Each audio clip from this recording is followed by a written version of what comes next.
Un ko es personīgi uzskatu par vērtīgāko ir, ka tas, ka mums ir šis personīgais kontakts, es skatos jūsu bildes, es izvērtēju jūsu bildes un es jums pastāstu, ko varētu uzlabot tieši no tā punkta, kur jūs atrodaties. Jo tas ir tas, ka internets jau ir pārbagāts ar informāciju. Mūsdienās attais vaļā YouTube, tur viss ir, vai ne?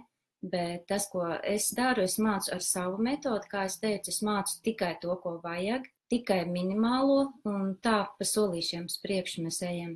Un kopā ar to, ka mēs strādājam ar personīgiem bildēm, kāda atšķirība, teiksim, tāda izmēra un tāda izmēra lēcām, vai arī, ko dara ar šo te rīku. Ko dara ar šo te, tas atstarotājs, ja, tikā izmēņījās man uzreiz atstarojums redzējā, tas ir tas, ko dod atstarotājs, ja, viņš uzlabo bildes kvalitāti.